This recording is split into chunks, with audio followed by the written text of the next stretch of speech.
नमस्कार, hornbill TV में आपका स्वागत है और मैं आपके साथ प्रिया बिस्ट। बुलेटिन की शुरुआत करेंगे। सीएम धामी ने 4 स्कूलों का नाम बदला है। बड़ी खबर आपको बताई जा रही है, जहां सीएम धामी के आदेश पर 4 स्कूलों के नाम बदले गए हैं। बलिदानियों के नाम पर ये स्कूलों के नाम अब रखे गए हैं। राजकीय इंटर कॉलेज चिपलघाट का नाम बदला गया है और शहीद भगत सिंह रावत के नाम पर स्कूल का नाम रखा गया है। राजकीय उच्चतर माध्यमिक विद्यालय मैनदर्थ का नाम बदलकर पंडित सैराम के नाम पर रखा गया है। स्कूल का नाम स्वर्गीय कुंवर सिंह रावत के नाम पर भी स्कूल का नाम रखा गया है। राजकीय इंटर कॉलेज डीडीहाट का नाम भी बदला गया है। डीडीहाट स्कूल का नाम बदलकर भी बलिदानियों के नाम पर रखा गया है। स्वर्गीय माधो सिंह जंगपांगी के नाम पर स्कूल का नाम रखा गया है। बड़ी खबर आपको बताई जा रही है, जहां राज्य के 4 स्कूलों के नाम बदलकर बलिदानियों के नाम पर अब इनके नाम रखे गए हैं। जहां स्वर्गीय माधो सिंह जंगपांगी के नाम पर स्कूल का नाम रखा गया है। राजकीय इंटर कॉलेज डीडीहाट का नाम बदला गया है और इस स्कूल का नाम अब स्वर्गीय माधो सिंह जंगपांगी के नाम पर रखा गया है। बड़ी खबर आपको बताई जा रही है, जहां राज्य के 4 स्कूलों के नाम बदले गए हैं। मुख्यमंत्री पुष्कर सिंह धामी के आदेश पर 4 स्कूलों के नाम बदले गए हैं, जहां बलिदानियों के नाम पर स्कूलों के नाम रखे गए हैं। राजकीय इंटर कॉलेज चिपलघाट का नाम बदलकर शहीद भगत सिंह रावत के नाम पर स्कूल का नाम रखा गया है। राजकीय उच्चतर माध्यमिक विद्यालय का नाम भी बदला गया है, जहां पंडित सैराम के नाम पर स्कूल का नाम रखा गया है। बड़ी खबर आपको बताई जा रही है, जहां 4 स्कूलों के नाम बदले गए हैं। इस खबर पर ज्यादा जानकारी के साथ सीधे जुड़ेंगे हमारे संवाददाता अमित रतूड़ी से। अमित, जिस तरीके से राज्य में 4 स्कूलों के नाम बदले गए हैं और बलिदानियों के नाम पर अब इनके नाम रखे गए हैं, क्या कुछ इसमें आगे देखने को मिल रहा है? देखिए प्रिया, आपको बताएं, जिस तरीके से हम बात करें तो हर वर्ष में, क्योंकि 1999 घटना है, 1919 में यानी जब कारगिल दिवस हुआ था, कारगिल का युद्ध हुआ था, उस समय भारतीय सेना ने अपना अदम्य साहस का परिचय देते हुए वहां पर परिचय लहराया था। और उसके पश्चात जो है, जहाँ हम बातें पूरे प्रदेश की या देश की बातें, वहाँ पे कई सारे शहीद हुए थे। ऐसे में राज्य सरकार की तरफ से मुख्यमंत्री पुष्कर धामी ने जो पहल की है और जिस तरह से उनकी तरफ से ये 4 जो स्कूल हैं उनके नामों को जो है उनके बलिदानियों के नाम पर रखने का फैसला लिया गया है, तो उसमें यहाँ बात पौड़ी जनपद के भी हैं, उसमें कुमाऊं जनपद का, तो कहीं न कहीं इससे कहने का जहाँ एक तरफ जो बलिदानी लोग हैं उनको सम्मान में मिलता हुआ आएगा और कहीं न कहीं एक सरकार का एक फैसला है। और जो सरकार कहती है, जो मुख्यमंत्री कहते हैं, पुष्कर धामी कहते हैं कि सबका साथ सबका विकास, और इसके अलावा हम बात करें तो जिस तरह सैनिकों सम्मान की बात करती है, उसी तरह केंद्र सरकार तरफ से ये फैसला किया गया है कि राज्य में 4 जो स्कूल हैं उनके नाम जो हैं वो वहाँ के जो बलिदानी है उनके नाम पे ये रखा जाएगा। अगर हम बात करें तो पौड़ी में 2 हो गए और कुमाऊं में 2 हो गए, तो 4 कुल मिला के 4 स्कूलों के नाम जो है वो बलिदानी जो सैनिक है जिन्होंने अपने वहाँ पे आदम साहस दिखाया था 1999 यानी जब कारगिल युद्ध छिड़ा था, तो उनके नाम पे ये उनके नामों से इन स्कूलों को जाना जाएगा। जी बिल्कुल अमित, जिस तरीके से 4 स्कूलों के नाम बदले गए हैं और बलिदानियों के नाम पर ये नाम रखे गए हैं, ऐसे में और भी आगे स्कूलों के नाम बदल सकते हैं, क्या कुछ आशंकाएं नजर आ रही हैं? देखिए, निश्चित तौर पर इसमें कोई दोराय नहीं है कि आने वाले समय में कि राज्य सरकार अन्य जो बलिदानी हैं, चाहे वो कारगिल युद्ध के हों या फिर पुलवामा अटैक के हों या फिर अन्य जो समय होता है, अन्य जो चीज होती हैं, उसके अंतर्गत जो भी उत्तराखंड के जो शहीद होते हैं उनके लिए लगातार राज्य सरकार केंद्र सरकार काम तो करती है। लेकिन जिस तरह से माननीय मुख्यमंत्री पुष्कर धामी ने जो सरकार ने फैसला लिया है कि जो कारगिल युद्ध के शहीद के नाम पर 4 लोगों के नामों पर संशोधित पेश हुई है, उनके नामों के तहत हम जो स्कूल है उनके नामों के तहत जाने जाएंगे, तो ये माना जा सकता है कि आने वाले समय में राज्य सरकार जो है अन्य जो स्कूल हैं या अन्य जो भवन हैं या अन्य जो रोड मार्ग हो गए, तो उनके नामों के सहित वो उनके नामों कर सकती है। जी बिल्कुल। जी बिल्कुल, धन्यवाद अमित हमारे साथ जानकारी साझा करने के लिए। इसी के साथ खबरों में आगे बढ़ते हैं। खटीमा में पीलीभीत रोड स्थित एक भुट्टे की ठेली पर मुख्यमंत्री पुष्कर सिंह धामी रुके। ऐसे में सीएम ने एक बुजुर्ग महिला को खुद भुट्टा भून कर दिया। इसके अलावा सीएम ने वहां मौजूद जनता से संवाद किया। उन्होंने कहा कि स्थानीय लघु व्यापारी हमारी अर्थव्यवस्था की नींव हैं। उनके परिश्रम में आत्मनिर्भर उत्तराखंड का सपना छिपा है। और हर हाथ के काम का सम्मान करना हमारा नैतिक दायित्व है।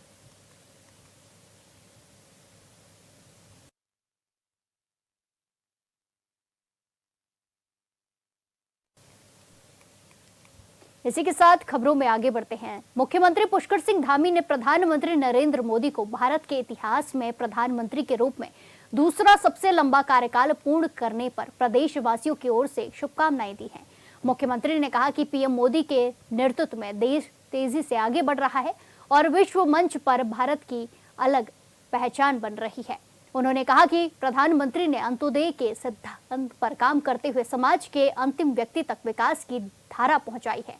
साथ ही सीएम ने नरेंद्र मोदी को नए भारत का निर्माता बताया और कहा कि देश आज हर क्षेत्र में नवाचार के साथ आगे बढ़ रहा है। आजाद भारत के इतिहास में प्रधानमंत्री के रूप में दूसरा सबसे लंबा कार्यकाल पूरा करने वाले आदरणीय प्रधानमंत्री श्री नरेंद्र मोदी जी को, जो जन गण मन के नायक हैं, उनको मैं देवभूमि उत्तराखंड की जनता की ओर से बहुत बधाई देता हूं, शुभकामनाएं देता हूं। उनके नेतृत्व में आज देश तेज़ी से आगे बढ़ रहा है। विश्व के अंदर भारत की एक अलग पहचान विकसित हो रही है। अंत्योदय को सिद्धांत को लेकर अंतिम छोर में खड़े हुए व्यक्ति तक विकास की धारा पहुंचाने का काम हुआ है। भारत को पुनः विश्व गुरु के रूप में स्थापित करने के लिए उन्होंने जो परिश्रम किया है, परिश्रम की पराकाष्ठा की है, आज पूरे देश के अंदर और दुनिया के अंदर यह दिखाई दे रहा है।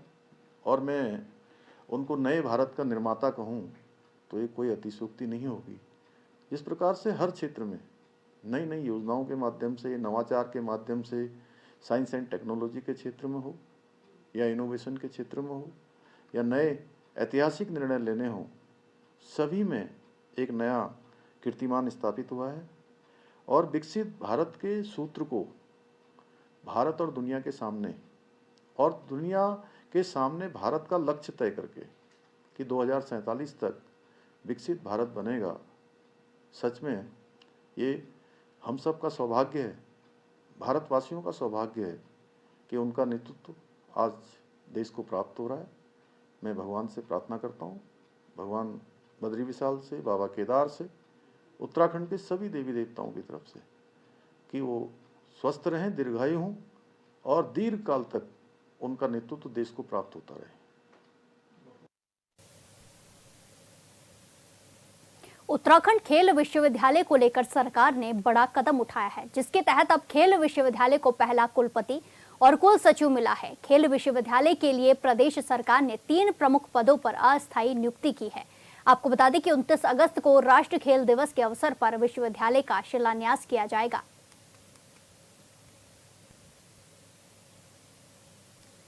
ये खबर आपको बताई जा रही है, जहां सरकार ने 3 प्रमुख पदों पर अस्थायी नियुक्ति की है। खेल विश्वविद्यालय के लिए ये नियुक्तियां की गई हैं। वहीं आपको बता दें कि इसका शिलान्यास भी 29 अगस्त को राष्ट्रीय खेल दिवस के अवसर पर किया जाएगा। खेल विश्वविद्यालय को लेकर सरकार ने बड़ा कदम उठाया है, जिसके तहत अब खेल विश्वविद्यालय को पहला कुलपति और कुल सचिव मिला है। खेल विश्वविद्यालय के लिए प्रदेश सरकार के 3 प्रमुख पदों पर अस्थायी नियुक्ति की गई है। इस खबर पर ज्यादा जानकारी के साथ सीधे जुड़ेंगे हमारे संवाददाता अमित रतूड़ी से। अमित, जिस तरीके से खेल विश्वविद्यालय को कुलपति और कुल सचिव मिल गए हैं, क्या कुछ इसमें अपडेट है और क्या कुछ आगे की रणनीति है?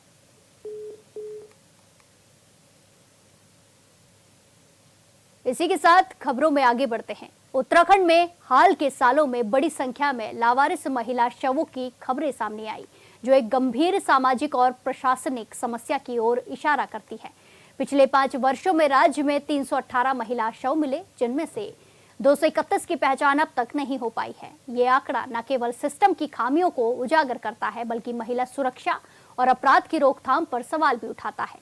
उत्तराखंड में मिल रही लावारिस लाशों पर कांग्रेस ने सवाल खड़े किए हैं। उत्तराखंड कांग्रेस प्रदेश संगठन उपाध्यक्ष सूर्यकांत धस्माना ने प्रेस कॉन्फ्रेंस कर सरकार पर आरोप लगाए। उन्होंने कहा कि प्रदेश में महिलाओं की लावारिस लाशें मिल रही हैं, जिनकी शिनाख्त तक नहीं हो पाती है।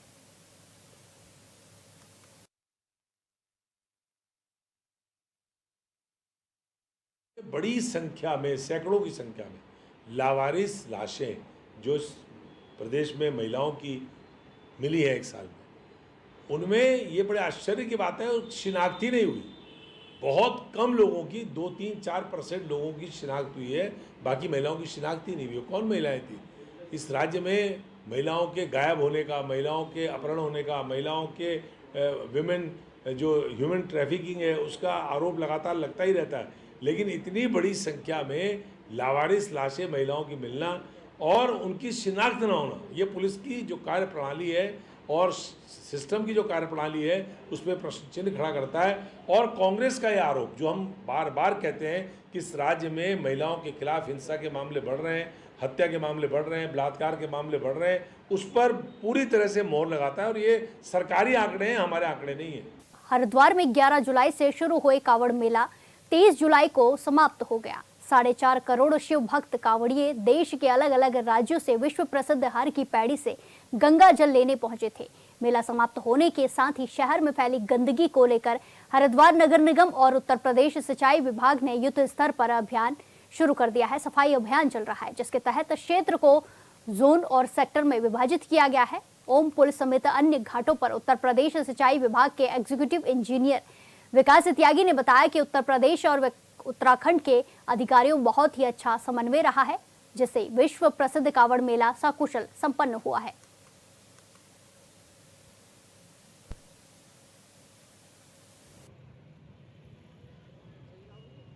बहुत अच्छा और बहुत शानदार इस बार समन्वय रहा।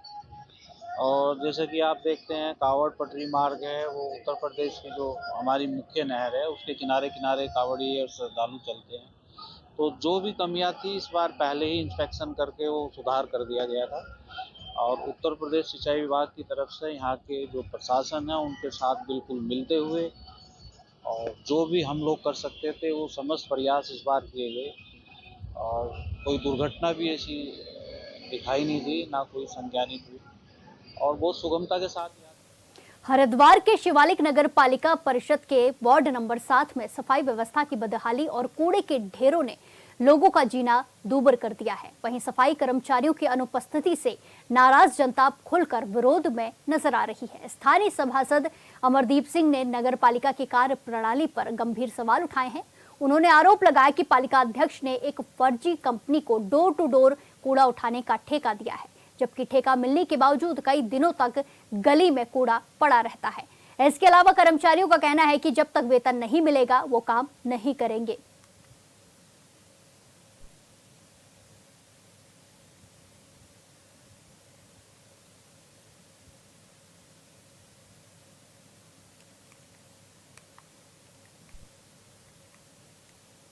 समय समय पर अपने जितनी भी शिकायतें हैं अपने संबंधित अधिकारी जो हमारे चाहे सुपरवाइज़र हों, चाहे अधिशासी अधिकारी हों और चाहे डीएम साहब हों, इन सब तक अपनी समस्याएं लगातार पहुंचा रहे हैं।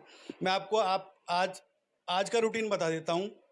ये जो एक फर्जी कंपनी अध्यक्ष जी ने खड़ी की है डोर टू डोर कलेक्शन वाली, इसमें सुबह आज 10 बजे मैंने सुपरवाइज़र को बुलाया और एक एक घर में जाकर सुपरवाइज़र को घुमाया, चाहे गली नंबर 8 हो, गली नंबर 9 हो, गली नंबर 10 हो, गली नंबर 12 हो।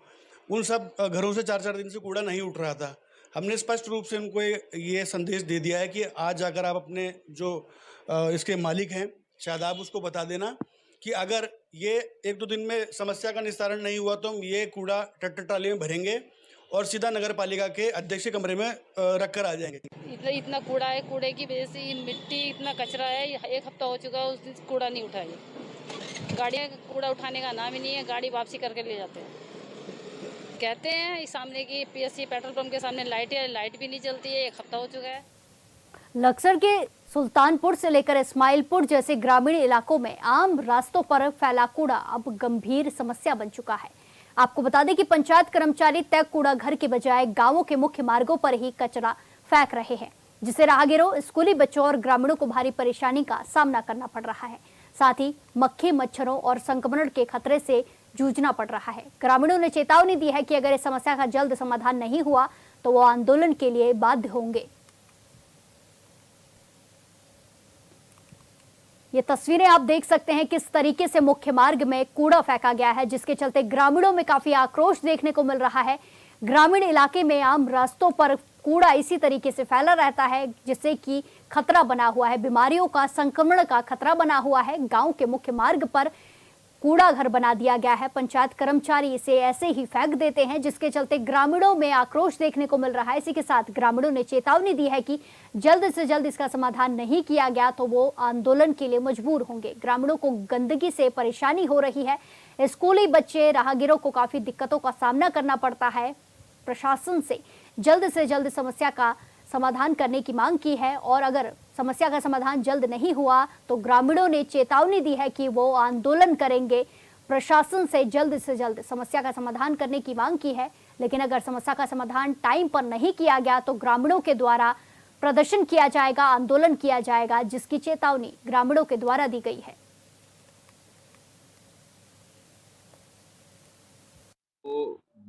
नगर पंचायत सुल्तानपुर निर्देशित किया गया है कि जो डंपिंग जोन है वहीं पे कूड़ा डालें। उसके अलावा कहीं इधर उधर अगर कूड़ा डालते हैं तो उसमें वो कार्रवाई करें, और नहीं तो अगर वो कार्रवाई नहीं करते तो हम अपनी तरफ से फिर कार्रवाई करेंगे। भाई यहाँ बहुत दूर दूर ले बैठा भी जा रहा खेतों में, तो तमाम सड़ाएं उठ रही, बीमार वैसे हो जाएंगे ना, कोई नहीं कर रहा यहाँ, हम तो रोज यहीं रहो। इस खबर पर ज्यादा जानकारी के साथ सीधे जुड़ेंगे हमारे संवाददाता प्रवेश राय से। प्रवेश, जिस तरीके का ये मामला सामने आया है, जहां मुख्य मार्ग पर ही इतना बड़ा कूड़े का ढेर हो गया है, जिससे लाजमी सी बात है कि संक्रमण फैलेगा, गंदगी से, बदबू में लोग परेशान हैं। ऐसे में अब क्या कुछ देखने को मिल रहा है? ग्रामीणों की परेशानी पर क्या कुछ प्रशासन या फिर जो अधिकारी है उनका कहना, क्या कुछ प्रतिक्रिया सामने आई है? जी प्रिया, मैं आपको बता दूं, लक्सर के सुल्तानपुर से लेकर इस्माइलपुर, ओसपुर तक और जीवारेड्डी जैसे ग्रामीण इलाकों में आम रास्तों पर कूड़ा फैला हुआ है, जिससे ग्रामीणों को काफी दिक्कतों का सामना करना पड़ रहा है। जिससे अमूमन देखा जाता है कि लोग बीमार भी होते हैं, जिससे गंदगी होती है, गंदगी होने के बाद मक्खी, मच्छर इत्यादि पैदा होते हैं, जिस वजह से लोगों को बीमारी का भी देखना पड़ता है। जिस वजह से वहाँ पे नगर पंचायत की वहाँ पे जो लोकेशन है, उस लोकेशन को नगर पंचायत का भी दर्जा मिल गया है। इसके बावजूद भी अभी तक इसका निस्तारण नहीं हो पाया और सड़क बिल्कुल कूड़ागर हो चुका है। इसी को लेकर के ग्रामीणों ने जब आपत्ति जताई, तो आपत्ति जताने के बाद वहाँ के सीएम लक्सर सौरभ असवाल से मिले, तो सौरभ असवाल ने आश्वासन दिया है कि जल्द से जल्द इस समस्या से निस्तारण दिलाया जाएगा, क्षेत्र की जनता को इस कूड़े से मुक्ति दिलाई जाएगी। जी बिल्कुल प्रवेश, जिस तरीके से यहाँ पे पंचायत कर्मचारियों के ऊपर आरोप लगाए गए हैं कि वो कूड़ा घर के बजाय ऐसे ही मुख्य मार्ग पर कूड़ा डाल देते हैं, तो ऐसे में उन्हें इसकी परमिशन किसने दी है? क्योंकि कर्मचारी भी यूं ही इस काम को नहीं करेंगे, उन्हें जब ऊपर से कोई परमिशन दी गई होगी तभी वो इस काम को कर रहे होंगे, और इतना बड़ा ढेर इसे ऐसे ही नहीं देखा जा सकता है। तो क्या कुछ कर्मचारी कहते हैं जब उनसे पूछा जाता है कि आप यहाँ पर कूड़ा क्यों डालते हैं? देखिए, ऐसा कुछ नहीं है कि मतलब इस तरीके से है, पर ये जरूर आपने देखा होगा कि सड़क के किनारे जगह जगह कूड़े के डस्टबिन बनाए जाते हैं, जिस वजह से कूड़ा काफी ज्यादा हो जाता है और जो कर्मचारी है वो लापरवाही करते हैं उसमें से कूड़ा निकालने में, जिस वजह से वहाँ पर कूड़े का ढेर इकट्ठा हो जाता है और इस वजह से ये समस्या का सामना देखने को मिल रहा है। और वहाँ के जो एसडीएम उन्होंने साफ तौर से जानकारी दी है कि जल्द से जल्द इस समस्या से निस्तारण पा लिया जाएगा। जी बिल्कुल प्रवेश, जिस तरीके से ग्रामीणों ने अब आवाज उठाई है, लेकिन ये कूड़े का ढेर बहुत ज्यादा बड़ा दिखाई दे रहा है, जिससे ऐसा लगता है कि कई बार पहले भी आवाज उठाई गई होगी। तो ऐसे में ग्रामीणों ने पहली बार अपनी आवाज बुलंद की है या पहले भी इस समस्या से अवगत अधिकारियों को कराया है, पंचायत जो कर्मचारी है उनसे बात की है? देखिए, क्षेत्र की जनता समय समय पर लगातार अपनी इस तरीके की समस्या को लेकर होती है और अधिकारियों द्वारा लगातार आश्वासन दिया जाता है। अब देखना होगा कि इस बार भी ये आश्वासन ही रहेगा या फिर जो यहाँ की जनता है उसको इस कूड़े से निजात दिला पाएंगे यहाँ के जो एसडीएम। जी बिल्कुल प्रवेश, देखना होगा कि कब तक ग्रामीणों को समाधान मिलता है और कब तक उनकी समस्या का समाधान किया जाता है। धन्यवाद हमारे साथ जानकारी साझा करने के लिए। इसी के साथ खबरों में आगे बढ़ते हैं। उत्तराखंड की सांस्कृतिक नगरी अल्मोड़ा को ताम्र नगरी के नाम से भी जाना जाता है। अल्मोड़ा में बनने वाले तांबे के बर्तनों को करीब 100 साल से यहां पर बनाया जा रहा है, लेकिन अल्मोड़ा का टमटा समुदाय आज भी सरकार की ओर से मदद के लिए टकटकी लगाए देख रहा है।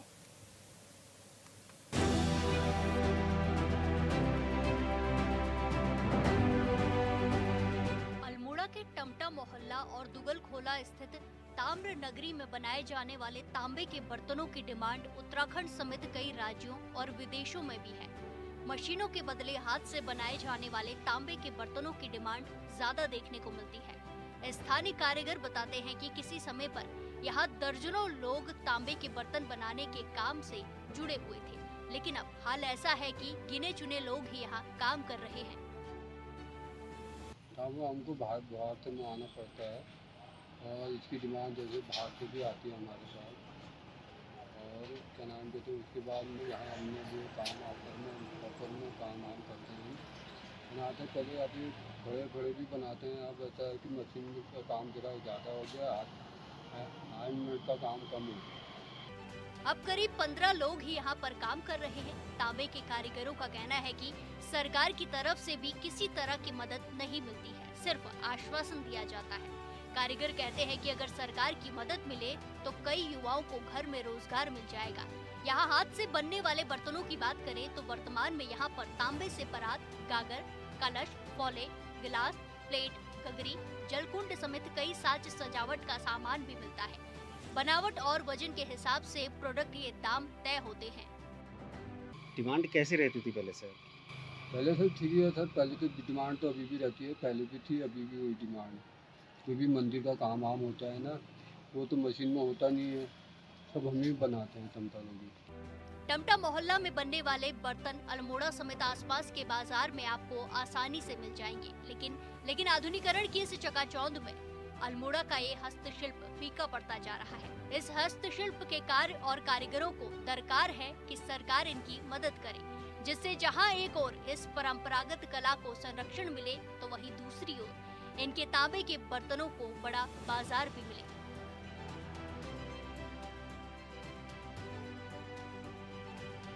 Bureau report, hornbill TV. इस बुलेटिन में फिलहाल के लिए इतना ही। बाकी तमाम खबरों के लिए देखते रहिए हॉर्नबिल टीवी। नमस्कार।